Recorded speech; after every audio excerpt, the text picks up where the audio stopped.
በ1955 የበጋ ወቅት ላይ በአሜሪካ ግዛት የሚገኘው የኔቫዳ በረሃ ክፍል ትንግርት በሆነ መንገድ ተሰወረ። የዩናይትድ ስቴትስ መንግስት የበረሃውን ከፊል መሬት በቦምብ አላፈነዳውም፣ እንዲሁም አልቀበረውም ነበር። ያደረጉት ነገር ቢኖር የበለጠ ስልታዊ የሆነ መንገድ መጠቀም ነበር። ቦታውን ከዓለም ካርታዎች ላይ ሰረዙት። የትኛውም የዓለም ካርታ የዚህን ቦታ ክፍል የያዘ አንድም መረጃ አይገልጽም። ለ60 ዓመታት ያህል ይፋዊ ሰነዶችና መረጃዎች እንደሚገልጹት ከሆነ እዛ መሬት ክፍል ላይ ጨዋማ መሬትና አነስተኛ ወንዝ ብቻ እንደሚገኝ ይገልጹ ነበር። ጋዜጠኞች ስለዛ ቦታ መረጃ ለመጠየቅ የመንግስት በር ቢያንኳኩም ማንም ለመመለስ ፈቃደኛ አይደለም። የፕሌን አብራሪ በድንገት በመሬቱ አየር ክልል ላይ ቢበር መስመር እንዲቀይር አሊያም በህይወቱ እንዲፈርድ ግልጽ የሆነ ማስጠንቀቂያ ይላክለታል። መንግስት ይህን አካባቢ በጥብቅ ቁጥጥር ስር እንዲሆን በማድረጉ ምክንያት የሀገሪቱ ህዝብ እና መላው ዓለም ስለዚያ ቦታ ጥያቄ መጠየቅ ጀመረ። የአሜሪካ መንግስት ለዓለም የደበቀው ሚስጥር እንዳለ መገመት ጀመሩ። ዓለም ይህን አካባቢ እንደ አፈ ታሪክ እንዲመለከተው መንግስት ይፈልግ ነበር። ምክንያቱም እውነታው ከተጋለጠ ዓለም አደገኛ የሆነ ሚስጥር እንደተደቀነባት ማወቁ አይቀርም ብለው ያስቡ ነበር። ይህ አሜሪካ ለመደበቅ የሞከረችው የኤሪያ 51 እውነተኛ ታሪክ ነው። ቻናላችንን ላይክ፣ ሼር፣ ሰብስክራይብ በማድረግ ቤተሰብ እንሆንላለን። ወደ ታሪካችን እንመለስ። ስለ ኤሪያ 51 ለመረዳት የቀዝቃዛውን ጦርነት መጀመሪያ ላይ የነበረውን ውዥንብር መረዳት አለብን። በ1950ዎቹ አጋማሽ ላይ የሶቪየት ህብረት የኒውክሌር ጦር መሳሪያ ምሽግ ነበረች። ዩናይትድ ስቴትስ ሶቪየትን ለመሰለል ያላሰለሰ ጥረት እያደረገ ነበር።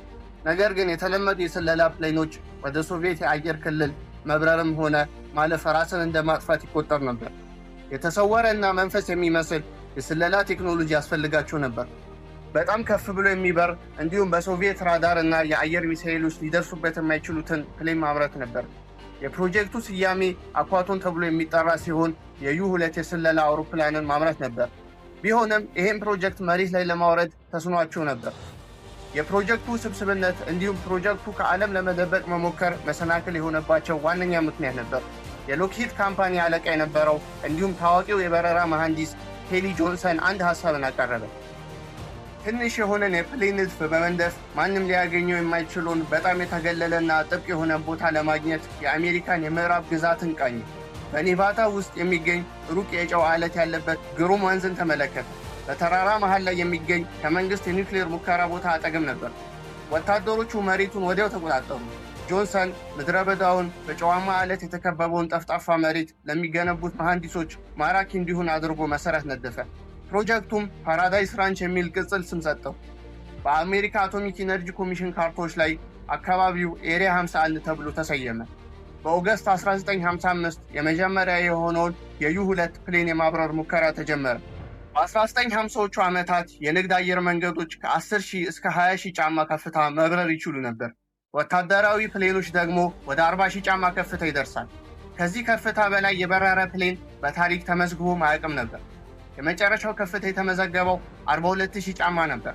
በሚገርም ሁኔታ ዩቱ የተባለው የፕሌን ስሪት በ70,000 ጫማ ከፍታ ላይ በረረ።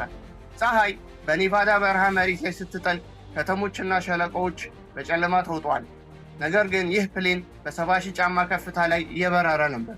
ከአልሙኒየም የተሰራው ረጅም ክንፍ ያለው ዩቱ ፕሌን ከላይ ሲበር ከፍጥነቱ እንዲሁም ከከፍታ የተነሳ በምሽት ጨለማ ሰማይ ላይ እንደ ደማቅ የሚነድ ፍም እንዲያበራ አደረገው። የንግድ አብራሪዎች ወደ ላይ ሲመለከቱ የማይቻል ከፍታ ላይ የሚንቀለቀል ብርሃን እንዲሁም በማይቻል ፍጥነት ሲንቀሳቀስ አዩ። ሪፖርቶች ለሲቪል ጠፈር አስተዳደር ማቅረብ ጀመሩ። የማይታወቁ የበረራ ቁሶች ወይም አንአይደንቲፋይድ ፍላይንግ ኦብጀክት ዩፎ ተብሎ ተሰየመ። ሲአይኤ እነዚህን ሪፖርቶች መከታተል ጀመሩ። እይታዎቹን ከዩ-2 የበረራ መዝገብ ማስታወሻዎች ጋር ማጣቀስ ቀጠሉ። በአብዛኛው ጊዜ የንግድ ፕሌን አብራሪዎች በተደጋጋሚ እያዩት እንደሆነ ሪፖርት ቢያደርጉም ሲአይኤ ሚስጥራዊ የስለላ ፕሌን እንደሆነ አረጋግጧል። ነገር ግን እውነታው ለህዝቡ መናገር አልቻለም ነበር። ምክንያቱም የስለላ ፕሌኑ መኖሩን ማመን ለሶቪየት ህብረት ትልቅ መረጃ ነበር። ይህም ሲሰሩ ለነበረው ፕሮጀክት ትልቅ ኪሳራ ነበር። ስለዚህ መንግስት የትርክት ወሬውን እንዲባዛ ፈቀደ። የሽፋን ታሪኮችን ማውጣት ጀመረ። በአየር ሙቀት ግጭት ምክንያት የሚፈጠር አንጸባራቂ ብርሃን እንደሆነ ተናገረ። ማንም ግን ሊያምናቸው አልቻለም ነበር። ለዚህም ሲባል አንድ ጠንካራ ታሪክ እና ሁሉንም ሊያነጋግር የሚችል የትርክት አጀንዳ መፍጠር አለባቸው።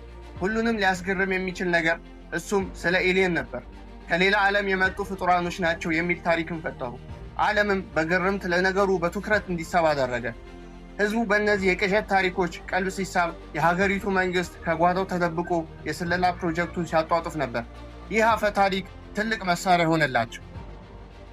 በ1960ዎቹ ዓመታት የዩ-2 የስለላ ፕሌን ችግር አጋጠመው። ይህ ፕሌን ለሶቪየት ራዳሮች ከዚህ በኋላ ድብቅ አልነበረም። ስለዚህም ኤሪያ 51 ማሻሻያና እድሳት ያስፈልጎ ነበር። ይህ አካባቢ ከተወሰነ ጊዜ በኋላ ወደ 3 ማይል ርዝመት ያለው ግዙፍና የቋሚ መስመር ዝርጋታ ተጀመረ። ይህም ብዙ የፕሌን ሙከራዎች በአንድ ጊዜ መሞከር ያስችላቸዋል። ቀጣዩ ፕሮጀክት ኦክስካርት ተብሎ ተሰየመ። የዩ-2 ፕሌን ምትክ የሆነው ኤ-12 ፕሌን ፕሮጀክት ጅማሩ ነበር። ይህ ስሪት በሩቅ ከፍታ ላይ ብቻ የሚበር ፕሌን ብቻ አልነበረም። ሙሉ በሙሉ ማለት ይቻላል ከታይታኒየም የተሰራ የማክ 3 በራሪ ጭራቅ ነበር። የራዳር ሞገዶችን ለመበጣጠስ የተነደፈ ሰፊ፣ ጠፍጣፋና የተጠማዘዙ ጠርዞች ያሉት ድንቅ ፈጠራ ነበር። ይህ ፕሮጀክት ለመስራት ከባድ ነበር፣ ምክንያቱም የሶቪየት የስለላ ሳተላይቶች በእነሱ ዛቢያ ላይ ይንቀሳቀሱ ስለነበር ነው። ስለዚህ የፕሮጀክቱ አባላት እነዚህ ሳተላይቶች በየትኛውን ሰዓት እንደሚመጡ እስኬጁል ማድረግ ነበረባቸው። የሶቪየት ሳተላይት መስመር እነሱ ጋር ሲደርስ ወዲያውኑ የሳይረን ድምፅ አካባቢውን ያናውጠዋል። መሐንዲሶች ስራቸውን አቋርጠው በፍጥነት የሸራ ሽፋንን በማንጠፍ ፕሌኑን ይሸፍናሉ ወይም ደግሞ ወደ ምሽግ ይወስዱት ነበር። ምናልባት ሶቪየት የፕሌኑን ጥላ ካየችው አካባቢው ላይ ያለውን የበረሃ አቧራ በማስነሳት የሶቪየት አናሊስትን ግራ ያጋቡ ነበር። ፓራኖያ የምንለው ነገር ወይም ፍጹም ጥርጣሬ ግልጽ ነበር። ነገር ግን ቴክኖሎጂውን ከሶቪየት ሰዎች በተሳካ ሁኔታ ቢደብቁም ከአካባቢው ሰዎች ግን መደበቅ አልቻሉም ነበር። ኤ-12 ፕሌን ሲነሳ ግዙፍ ሞተሮቹ ለብዙ ማይሎች የበረሃ ከለል የሚያናውጥ ድምፅ ያሰማ ነበር። እንደ ሬቸል፣ ኔቫዳ ባሉ አቅራቢያ ባሉ ከተሞች የሚኖሩ ሰዎች ፊዚክስን የሚቃረን ፍጥነት በሰማይ ላይ ሰንጥቆ የሚያልፍ ጥቁር ባለ 3 ማዕዘን ቅርጾች ይመለከታሉ። የኤሪያ 51 አፈ ታሪክ ልቦለድ ታሪክ አልነበረም። ህዝቡ የሚያየው አስገራሚ ነገርና መንግስት የሚነዛውን የኤሊየን ትርክት ቢገጣጠም የሚያስገርም ነገር አይደለም። ህዝቡም የኤሊየኖችን መኖር እያመነ መጣ። የአሜሪካ መንግስት የዓለምን ህዝብ ሞኝ ያደረገው አሁንም ድረስ ኤሊየን አሉ ብሎ የሚያስቡ ሰዎች እንዲፈጠሩ ያደረገ ክስተት ነበር። ለ10 ዓመታት ኤሪያ 51 በአቪዬሽን አፍቃሪዎችና በአካባቢው ነዋሪዎች ዘንድ ከሹክሹክታ የዘለለ ነገር አልነበረም። ህዝቡ ይህን ቦታ መኖሩንም አያውቅም ነበር። በኖቬምበር 1989 ይህን ሁኔታ ለዘላለም ሊቀይር የሚችል ነገር ተከሰተ። ጆርጅ ናፕ የተባለ የላስ ቬጋስ የቴሌቪዥን ጋዜጠኛ ቦብ ላዛር የተባለን ሰው ቃለ መጠይቅ አደረገለት። በስተደቡብ በኩል በሚገኘው ኤስ-4 ተብሎ በሚጠራ ከፍተኛ ደረጃ ባለው ተቋም ውስጥ እንደሰራ ተናግሯል። የላዛር ታሪክ ልክ እንደታመቀ ፈንጂ ነበር። በአሜሪካ የስለላ ፕሌኖች ላይ ሰርቶ እንደማያውቅ ይናገርም የአሜሪካ ጦር ውስጥ የነበሩ የጠፈር መንኮራኩሮች ላይ በመሐንዲስነት ተቀጥሮ እንደነበር እንዲሁም ከኤምአይቲ እና ካልቴክ ዩኒቨርሲቲ ዲግሪ እንዳለው ተናግሯል። ጋዜጠኞቹ ወዲያውኑ የላዛርን ምስክርነት ለማረጋገጥ ቢሞክሩም ነገር ግን ሁለቱም ዩኒቨርሲቲዎች ላይ እንደተማረ የሚያሳይ መረጃ አላገኙም። መንግስትም በማንኛውም የፌዴራል ተቋም ውስጥ እንደሰራ የሚያሳይ ምንም አይነት መዝገብ እንደሌለው ቢናገርም በኋላ ላይ በሎስ አላምፖስ ብሔራዊ ላቦራቶሪ እንደ ቴክኒሻን በተወሰነ ጊዜ እንደሰራ የሚያሳዩ ሰነዶች ብቅ ብሏል። ላዛር እውነቱን እየተናገረ ይሁን ወይስ የመንግስት የተዛባ መረጃ ሰለባ ግልጽ አልነበረም። ግን ጋዜጠኞች የሚፈልጉትን አግኝተዋል። ቃለ መጠይቁም ዓለም አቀፋዊ ሆነ። በአንድ ሌሊት ማለት ይቻላል የኤሪያ 51 ትረካ ተገለበጠ። መሐንዲሶች አውሮፕላኖችንና የሚገነቡበትን ምስጢራዊ ወታደራዊ ጣቢያ ብቻ አልነበረም። በህዝብ አይን መንግስት በሰው ልጅ ታሪክ ውስጥ ትልቁን ምስጢር የሚደብቅበት ምሽግ ሆነ። ቱሪስቶች አካባቢውን ማጥለቅለቅ ጀመሩ። ወታደሮች የጸጥታ ድንበሩን በማስፋት እንደ ፍሪደም ሪጅ እና ዋይት ሳይድስ ፒክ ያሉ ኮረብታዎችን ጨምሮ በሺዎች ካሬ የሚቆጠሩትን የህዝብ መሬቶችን መያዝ ጀመሩ። ህዝቡ ወደ ሸለቆ መመልከት እንዳይችል በማድረግ ምላሽ ሰጡ። በበረሃ አፈር ውስጥ የሚንቀሳቀስ ነገር እንዳይኖር ሴንሰሮችን ገጠሙ። ከፍተኛ ኃይል ያላቸው የክትትል ካሜራዎችን በየተራራው ጫፍ ላይ ተከሉ። ማንነታቸው ያልታወቁ የደህንነት ጠባቂዎች በማይለዩ የጭነት መኪና ውስጥ አሰማሩ። በተመራማሪዎች ካሞዱትስ በመባል ይታወቃሉ። የደህንነት አርማም አልነበራቸውም። ተራ ዩኒፎርም ለብሰው አውቶማቲክ የጦር መሳሪያዎችን የያዙ ሰዎች ነበሩ። ማንም ሰው የቀይ ማስጠንቀቂያ ምልክቶችን ካለፈ ያለምንም ከልካይ ይገደል ነበር። መንግስት ያገኘው ጥቅም ቢኖር የደህንነት ሁኔታ ማረጋገጫ ብቻ ነበር። ቁጥጥሩ በጠነከረ ቁጥር ዓለም አንድ ነገር በውስጡ እንደተደበቀ ማመን ጀመረ።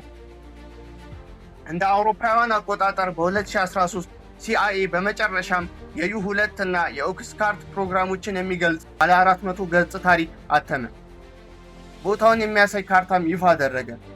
ስለ ሌላ ዓለም የመጡ ፍጡራን የተጠቀሰ ነገር አልነበረም። የሚበሩ ጭራቆች የያዙ የሞኝ ታሪኮችም አልነበረም። ለ10 ዓመታት የቆየ የምህንድስናን ጥበብ፣ የራዳር ሙከራዎችና የቀዝቃዛ ጦርነት ታሪኮች ብቻ ነበሩ። ለተጠራጣሪዎች ይህ እውነታ ነበር።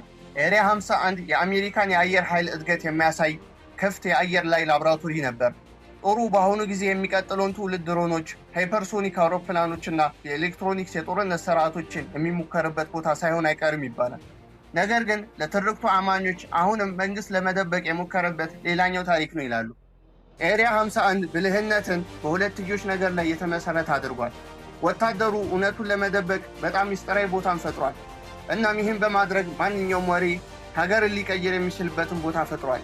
ለ70 ዓመታት ፔንታጎን የዩፎ ክስተትን እንደ መሳሪያ ተጠቅሞበታል። የኤሊየን ታሪኮችን ማፈን አላስፈለጋቸውም ነበር፣ ምክንያቱም እነዚህ ታሪኮች ለእነሱ ሥራ ሰርተውላቸዋል። በዚህ ማኮብኮባ ላይ የሚሞከሩ እውነተኛና አስፈሪ የጦር መሳሪያዎች እንደ ሳይንሳዊ ልቦለድ እንዲመሰሉ አድርጓል። በዚህ አካባቢ የሚገኙ ፕሮጀክቶች አሁንም ንቁ ናቸው። ነጭ ምልክት የሌላቸው የተሳፋሪ ፕሌኖች ሰራተኞችን ይዘው ከላስ ቬጋስ አየር ማረፊያ ወደ ሰፈሩ በየጠዋቱ ያደርሳሉ። ሴንሰሮቹ አሁንም በበረሃ አፈር ውስጥ እንደተገጠሙ ናቸው። አንድ ግልጽ እንዲሆንላችሁ የሚፈልገው ነገር በየዜናና ሚዲያ አውታሩ ስለ ዩፎ በተደጋጋሚ የሚወራ ከሆነ አሜሪካ በሩቅ ከፍታ ላይ የምታበራቸው ፕሌኖች ለመሸፈን የሚፈበረክ ታሪክ መሆኑን እንገንዘብ። በአፈ ታሪክ ወሬ አንሸወድ እያልኩ የዛሬ ታሪክን አገባድዳለሁ። ቻናላችንን ላይክ፣ ሼር እንዲሁም ሰብስክራይብ በማድረግ ቤተሰብን ነው